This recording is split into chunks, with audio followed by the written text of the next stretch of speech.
അഫ്ളലുൽ ലയാലി ലൈലത്തുൽ വിലാദത്തിൻ നബി സല്ലല്ലാഹു അലൈഹി വസല്ലമ വഹിയ അഫ്ളലു മിൻ ലൈലത്തുൽ ഖദ്രി. നബി സല്ലല്ലാഹു അലൈഹി വസല്ലമ ജനിച്ച രാത്രിക്കാണ് ലൈലത്തുൽ ഖദ്റിനേക്കാൾ ഏറ്റവും കൂടുതൽ മഹത്വമുള്ളതെന്ന് പഠിപ്പിക്കുന്നവരാണ്. ഇതുപോലെ ദീൻ കേട്ട് ഖുർആൻ പഠിച്ചിട്ടാണത്. ആരാ നബിയെ നബിയാക്കി ഇറക്കിയത്? അല്ലയല്ലേ? ആ അള്ളാഹ്ക്ക് അറിയാത്ത കാര്യം ഇവർ പഠിപ്പിച്ചത്. റബ്ബിനറിയാത്ത ഒരു കാര്യം ഇവര് പഠിപ്പിക്കുക. എന്താ?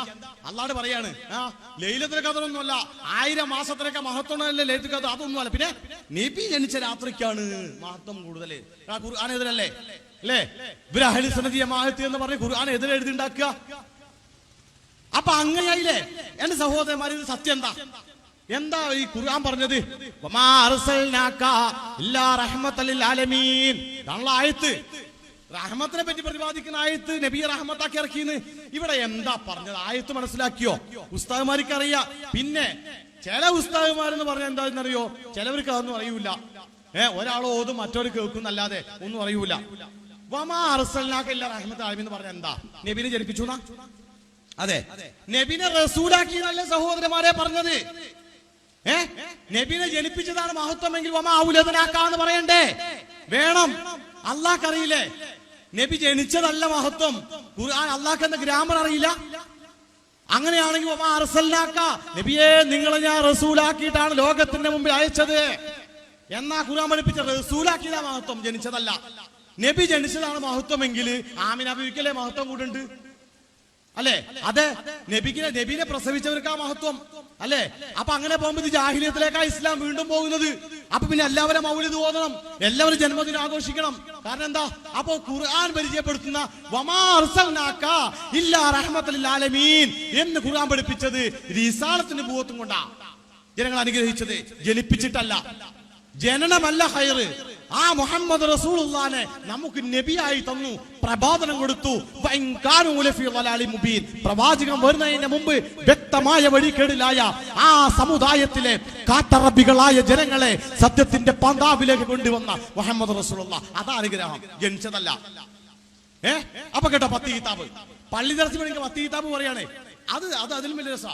ഇതിനെ നേരെ കണ്ടിക്കല ദർസ് കിതാബ്. ഇവരാണ് പറയാ സമസ്ത എന്ന ബുക്കിനെ കിതാബ് ഓപ്പോസിറ്റ്. ഇവര് ഹലാൽ എന്ന് പറയാ, കിതാബ് ഹറാം എന്ന് പറയാ. അവിടെ ഇവര് സുന്നത്ത് എന്ന് പറയാ, ഇവരിവിടെ ഹറാം എന്ന് പറയാ. ഇങ്ങനെ ഇവര് പഠിപ്പിക്കുന്നതും ഈ ഇസ്ലാമിക ഗ്രന്ഥവുമായിട്ട് യാതൊരുവിധ ടച്ചുമില്ല. രണ്ട് വഴി കൂടെ പോയിക്കൊണ്ടിരിക്കുക. അപ്പൊ ഇതിനെ മനസ്സിലാക്കുക, ഇത് ദീൻ പഠിപ്പിക്കാൻ വേണ്ടിയല്ല എന്ന്. അപ്പൊ കേട്ടോ, കിതാബുൽ ഇഅ്തികാഫി മുത്തഫ നൂറുൽ അബ്സാറിലാണ് ഇത് പറഞ്ഞത് കേട്ടാ. എന്നിട്ട് പറയുന്നു, ഹാദിഹിൽ ഫളീലത്തു വഫീ റമളാൻ അഖദു ലിതലബി ലൈലത്തുൽ ഖദ്രി വഹിയ അഫ്ളലുൽ ലയാലി ഫിസ് സനതി ഖസല്ലാഹു തആല ഹാദിഹിൽ ഉമ്മത ബിഹാ വഹിയ ബാഖിയത്തു ഇലാ യൗമിൽ ഖിയാമ. അല്ലാഹു സുബ്ഹാനഹു വ തആല അവന്റെ ഉമ്മത്തികൾക്ക് പ്രത്യേകമായി കൊടുത്ത രാത്രിയാണ് ലൈലത്തുൽ ഖദ്ർ. കൊല്ലങ്ങളിൽ വെച്ച് ഏറ്റവും മഹത്വമുള്ളത് ഏക ഒരുപറ്റ രാത്രി. കൊല്ലങ്ങളിൽ വെച്ചിട്ടേ ഏറ്റവും നല്ല രാത്രി ഏതാ? ലൈലത്തുൽ ഖദ്ർ ആണെന്നാ ഈ നൂറുൽ അബ്സാർ പറയുന്നത്. സമസ്ത പറയുന്നത് നബി ജനിച്ച രാത്രിയാണെന്നാ. അപ്പൊ തന്നെ വെട്ടിമുറിച്ചില്ലേ? അപ്പൊ കുട്ടി പഠിച്ചു, ഇനി ഉമ്മ പഠിക്കണ്ടേ? ഇനി വീട്ടിലെ ഉമ്മി മാറ്റും പഠിക്കണ്ടേ? അതിന് ഇവരെ മാസികയിൽ കൊടുത്തിരിക്കുക. കണ്ട, ഏറ്റവും മുഅല്ലിം മാസിക, ഏറ്റവും പ്രധാനപ്പെട്ട രാത്രി പ്രവാചകന്റെ രാത്രി തന്നെ. പിന്നെ ലൈലത്തുൽ ഖദ്ർ കണ്ട, രണ്ടാം സ്ഥാനം ലൈലത്തുൽ ഖദ്ർ. പിന്നെ ഇസ്രാ, അറഫ രാത്രി, വെള്ളിയാഴ്ച രാത്രി, ശൈബാന്റെ 15 രാത്രി, പെരുന്നാൾ രാത്രി എന്നിങ്ങനെയാണ് കിതാബു ജമൽ 3:344. അപ്പൊ മുഅല്ലിമിന് കൂടെ പഠിപ്പിച്ചു അല്ലേ? അപ്പോ ഏത് രാത്രിക്ക് മഹത്വം വേണമെന്ന് റബ്ബ് തീരുമാനിക്കരുത്, പിന്നെ ഇവര് തീരുമാനിക്കണം. ഈ ഒരു അവസ്ഥയിലേക്ക് എത്തിക്കണ്ട. അപ്പൊ ലോകത്തിന് വേറെ ഒരു റബ്ബിനെ പരിചയപ്പെടുത്തുക, ഇങ്ങനെ ഒരു റബ്ബുണ്ട് എന്ന് പരിചയപ്പെടുത്തുക. അത് കഴിഞ്ഞു. അടുത്തത്, നബി സല്ലല്ലാഹു അലൈഹി വസല്ലം ജനിച്ചപ്പോ ഭൂമുഖത്തുള്ള ബിംബങ്ങളൊക്കെ തലകുത്തി വീണു. അതാണ് ആദ്യം ഉണ്ടായ അത്ഭുതങ്ങൾ പഠിപ്പിക്കുക കുട്ടികളെ. ഭൂമുഖത്തുള്ള ബിംബങ്ങളൊക്കെ തലകുത്തി വീണു. പിന്നെ പേർഷ്യയിലെ അനൂഷിർവാൻ ചക്രവർത്തി സിംഹാസനം പൊളിഞ്ഞുപോയി. പിന്നെ പേർഷ്യക്കാർ ആരാധിച്ച് തീ കെട്ടുപോയി. എന്താ കാരണം? ഇത് കെടാന്റെ കാരണം എന്താ? മഴ പെയ്തൊന്നുമല്ല. പിന്നെ മുഹമ്മദ് റസൂലുള്ളാഹി ജനിച്ചു. അപ്പൊ അത്ഭുതം. കഅബാലയത്തിലെ 360 വിഗ്രഹങ്ങൾ നബി ജനിച്ചത് അറിഞ്ഞില്ല. കഅബാലയത്തിൽ 360 വിഗ്രഹങ്ങൾ ഉണ്ടായിരുന്നു. മക്ക ഫതഹിന്റെ സമയത്ത് ആ വിഗ്രഹം എടുത്തു മാറ്റിയത്. ആ വിഗ്രഹത്തിന് ഒരു കേടും പറ്റിയില്ല, ആ വിഗ്രഹം തലകുത്തി മറിഞ്ഞൂല. എന്താ കാരണം? നബി ജനിച്ചത് ഈ വിഗ്രഹം അറിഞ്ഞൂല. കണ്ടാ, ഇവര് പഠിപ്പിക്കുന്ന വിഗ്രഹം തലകുത്തി വീണുന്ന കഴപാളയത്തിന്റെ വിഗ്രഹത്തിന് വല്ല തലകുത്തി പറഞ്ഞ ഇല്ല, ആ വിഗ്രഹം ഒന്നും പറ്റിയില്ല. അപ്പൊ എന്താ? ഇത് കള്ളക്കഥ, ഇത് കള്ളക്കഥ. പിന്നെയോ ഇനി കേട്ടോ, ഈ തടാകം പറ്റിയില്ലേ, ഇതൊന്നും സമയം പോക്കല്ല. ഇവരുടെ മുഖമൂടി ഉണ്ടല്ലോ, ഈ സമുദായത്തിനെ പഠിപ്പിക്കുന്നതാണ് എന്ന് പറഞ്ഞ മുഖമൂടി, ആ കാപട്യം അതങ്ങോട്ട് കൊണ്ടുവരിക പുറത്തേക്ക്. അത് വെളിച്ചത്തേക്ക് എന്റെ പാവപ്പെട്ട ഉസ്താദുമാര്, ഇവരാണ് സമസ്ത, ഇവരാണ് ഞങ്ങൾക്ക് സംഘടനയാണ് വലുത് എന്ന് പറഞ്ഞ് ആ യൗവനം മുഴുവൻ ഇതിന് ഈ പ്രസ്ഥാനത്തിന് വേണ്ടി തളയ്ക്കുന്ന പാവപ്പെട്ട മുത്തഅല്ലിമീങ്ങള്, ഇവരെ വചനങ്ങൾക്ക് തക്ബീർ ചൊല്ലാൻ പോകുന്ന തക്ബീർ വാഹനങ്ങളായ മുത്തഅല്ലിമീങ്ങൾ, എന്റെ സഹോദരന്മാർ, ഇതൊക്കെ കേട്ട് മനസ്സിലാക്കണം. ഇതൊക്കെ അള്ളാന്റെ റസൂലിന്റെ പേരിലില്ലാതാ. നബീനെ എങ്ങനെ പുകഴ്ത്തണം എന്ന് അള്ളാഹ് പറയും. നബീനെ നബി ആയ ശേഷം അള്ളയാണ്. ആ അള്ളാഹ്ക്കറിയാം പ്രവാചകനെ പുകഴ്ത്തണമെന്ന്, അല്ലെ? നാട്ടുകാരായ നമ്മളാണോ പറയാ നബീനെ പുകഴ്ത്തേണ്ടത്? എങ്ങനെയാണ് തീരുമാനിക്കല്? അല്ല, മുഹമ്മദ് റസൂലുള്ളാഹിനെ എങ്ങനെയാ പുകഴ്ത്തേണ്ടത് റബ്ബിനറിയും. അത് റബ്ബ് പുകഴ്ത്തിയിട്ടുണ്ട്. എങ്ങനെയാ പുകഴ്ത്തേണ്ടത് എന്നെ എന്ന് മുഹമ്മദ് റസൂൽ പഠിപ്പിച്ചിട്ടുണ്ട്. അതിനപ്പുറത്തേക്ക് വിട്ടു പോകേണ്ട കാര്യമല്ല. അത് ദീനല്ല. ആര് പഠിപ്പിച്ചാലും, ഏത് ഇമാം പഠിപ്പിച്ചാലും എന്തല്ല, അത് ദീനല്ല കേട്ടോ. അപ്പോ ഈ കഥ ഉണ്ടായോ? കുട്ടികളെ പഠിപ്പിക്കാൻ കേട്ടോ. 3-ാം ക്ലാസ്സിലെ താരീഖ് പാഠം, നബിയുടെ ജനനം. ഈ അത്ഭുതങ്ങൾ ഉണ്ടായോ? ഇല്ല. എന്റെ സഹോദരന്മാർ മനസ്സിലാവുന്ന രൂപത്തിൽ ഒന്ന് പറയാം. ബാബരി മസ്ജിദ് പൊളിക്കപ്പെട്ടു ഇല്ലേ? ആ ഡേറ്റ് നമുക്കറിയാലോ. എന്നാ പൊളിച്ചെന്ന്? ഒരു മക്കയിൽ അവിടെ പേർഷ്യക്കാർ ആരാധിച്ച തീ കെട്ടുപോയി. ഒരു ജനസമുദായം ആരാധിച്ച തീ കെട്ടുപോയെങ്കിൽ ആ ഡേറ്റ് അവർ ഓർമ്മ വയ്ക്കും. ഉറപ്പല്ലേ? ഉറപ്പാണ്, അവർ ഓർമ്മ വയ്ക്കും. ആ ഡേറ്റ് ഓർമ്മ ഉണ്ടെങ്കിൽ നബി ജനിച്ച ഡേറ്റ് കിട്ടിയനെ. മറ്റൊന്ന്, അനൂശിർവാൻ ചക്രവർത്തി സിംഹാസനം പൊളിഞ്ഞു പോയി. ഈ സിംഹാസനം പൊളിഞ്ഞത് എന്തുകൊണ്ടാ? മുഹമ്മദ് റസൂൽ ജനിച്ചത് കൊണ്ടാണെന്നാ പറഞ്ഞത്. അങ്ങനെ ഒരു മക്ക ഫതഹ് ഉണ്ടായി, ഡേറ്റിന് മാറ്റമുണ്ടോ? ഗസ്വത്ത് ബദർ ഉണ്ടായി, ഡേറ്റിന് മാറ്റണ്ട. റമളാൻ എന്നാ ഉണ്ടായി ഫർദാക്കിയത്, ഡേറ്റിന് മാറ്റമുണ്ടോ? ഇല്ല. എന്താ നടന്നതാണ്? അനൂശിർവാൻ ചക്രവർത്തിയുടെ സിംഹാസനം പൊളിഞ്ഞു പോയി എന്നാണ്, ഡേറ്റ് ഇല്ല.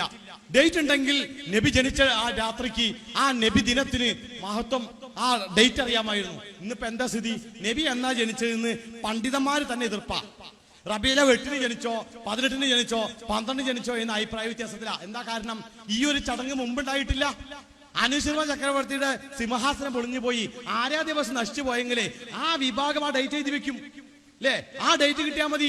ഈ നബി ജനിച്ച ഡേറ്റ് കൃത്യമായനെ ഈ പണ്ഡിതന്മാർക്ക് അഭിപ്രായ വ്യത്യാസം ഉണ്ടാവൂല. ഇപ്പൊ നബിയുടെ ജനിച്ച ഡേറ്റ് എന്നാന്ന് ഇവർക്കും അറിയില്ല. ഏകദേശം റബീഉൽ 12 പറഞ്ഞിട്ട് അത് പറയുന്നുണ്ട്. ബർസഞ്ചി മൗലിദ് അത് വ്യക്തമായി പറയുന്നുണ്ട്. നബിയുടെ ജനനവും മാസവും ദിവസവും അഭിപ്രായ വ്യത്യാസമുണ്ട് എന്നാ മൗലിദിനെ പറയുന്നുണ്ട്. ഇത് പാടുന്ന ഉസ്താദിനെ അറിയണ്ടേ, കേൾക്കുന്ന ഉസ്താദിനും കിട്ടൂല ഇതെന്താ പറഞ്ഞെന്ന്. അപ്പൊ സഹോദരന്മാർ, ഇതൊന്നും ഇല്ല. ഇത് കള്ളക്കഥ ഈ കുട്ടിനെ കൊണ്ട് പഠിപ്പിക്കാം അല്ലേ? അല്ലാഹുവിന്റെ റസൂലിനെ പറ്റിയിട്ട് ഇങ്ങനെ സാവ തടാകം പറ്റിയെന്ന്. സാവ തടാകം പറ്റി, അങ്ങനെ ഒരു വലിയ തടാകം പറ്റിയെങ്കിൽ അത് AD എത്ര മുതൽ എത്ര വരെ ഉണ്ടായത്, അല്ലെങ്കിൽ ക്രിസ്താബ്ദം എത്ര മുതൽ ഉണ്ടാകും, ചരിത്രത്തിൽ സ്ഥാനം പിടിക്കും. അപ്പൊ മദ്രസ പഠിപ്പിക്കുന്ന ഒരു കോലമാണ് ഇങ്ങനെ. അപ്പൊ ഇതിങ്ങനെ കണ്ട. അപ്പൊ ലൈലത്തുൽ ഖദ്ർ മനസ്സിലായില്ലേ? ഖുർആനും തള്ളിക്കൊള്ളാൻ പറഞ്ഞല്ലോ, അതിങ്ങനെ പഠിപ്പിച്ചത് കേട്ടോ. അടുത്തത്, മതചിഹ്നങ്ങളെ ആദരിക്കണം. പരിശുദ്ധ ഖുർആൻ പഠിപ്പിച്ചു അല്ലേ? ഇന്ന സഫ വൽ മർവത മിൻ ശആയിരില്ലാഹ് എന്ന് പറഞ്ഞു, എന്ന് പറഞ്ഞ ആയത്ത് അവസാനിക്കുന്നു. ആ മതചിഹ്നങ്ങളെ ആദരിക്കണം പഠിപ്പിച്ചു. ഏതാ മതചിഹ്നം? അതില് സമസ്ത പഠിപ്പിക്കുന്നുണ്ടോ? ചരിത്ര പുരുഷന്മാർ ഹൃദയത്തിൽ സൂക്ഷിക്കുന്ന ഓരോ സ്ഥലങ്ങളും അവർക്ക് പുണ്യസ്ഥലങ്ങളാണ്. നബി തങ്ങളുടെ റൗള ഷരീഫും അജ്മീറിലെ ദർഗയും അമൃത മക്കാമും അവർക്ക് കേവല കബറിടങ്ങളല്ല, അള്ളാഹു ആദരിക്കാൻ പഠിപ്പിച്ച മതചിഹ്നങ്ങളാണ്. ഇപ്പൊ ഖുർആനിലെ മതചിഹ്നം അള്ളാഹ് ആദരിക്കുന്ന പഠിപ്പിച്ചാണ് അമൃതപ്പള്ളി. ഇതാണ് സമസ്ത പിന്നെ ലേഖനത്തിൽ കൂടെ പഠിപ്പിച്ച ആ കോലാണ്. ഇങ്ങനെ ദീന് വികലാക്കാൻ വരിക കഴിഞ്ഞില്ല. ഇതാ അടുത്തത്, മക്ബറയില് നടക്കുന്നു നടക്കാത്തതും സുന്നി വോയിസ്, മറ്റേ ഗ്രൂപ്പാണ് കേട്ടാ, മറ്റേ മുടി ജ്യൂസിന്റെ പാർട്ടി. ഇതെന്താ പറഞ്ഞറിയോ? ചില ഞാൻ നേരത്തെ പറഞ്ഞു, ചില മക്ബറയിൽ ആളില്ല എന്നാ പറയുന്നത്. മരിച്ച ആളില്ല, ആണാണോ പെണ്ണാണോ മുസ്ലിം ആണെന്ന് പറയില്ല. ഇവർക്ക് മുസ്ലിം ആണോ നോക്കലൊന്നുമില്ല, ഏത് ജാതി നോക്കലൊന്നുമില്ല. ഓച്ചിറ ഉപ്പാപ്പാക്ക് ഔലിയാണെന്ന് സനത് കൊടുത്തത് ഷെയ്ഖുന AP ഉസ്താദാണ് എന്ത് പറഞ്ഞത്? നിങ്ങൾ ഔലിയാണ് കേട്ടാ എന്ന് സനത് ഓച്ചിറ ദാമോദരൻ കുപ്പുസ്വാമി. ആരാ ഓച്ചിറ ഔലിയ? ദാമോദരൻ മകൻ കുപ്പുസ്വാമി എന്ന ഔലിയുടെ പേര്. അവിടെ റോട്ടിൽ ഇങ്ങനെ ഇരിക്കും,